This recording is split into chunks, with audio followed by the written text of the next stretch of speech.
Hello বন্ধুরা, আপনাদের সামনে একটা নতুন রেসিপি শেয়ার করছি। আজকে রেসিপিটার নাম হলো পিৎজা।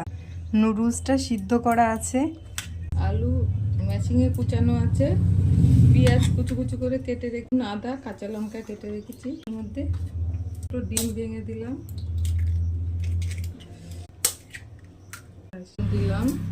হলুদ দিলাম, মশলা দিলাম, একটু স্বাদ আনার জন্য চিনি দিলাম। এটাকে এবার সুন্দর করে মাখিয়ে নিতে হবে। গরম করতে দিয়েছিলাম, দিয়ে দিলাম, এতে ঘরোয়া পিৎজা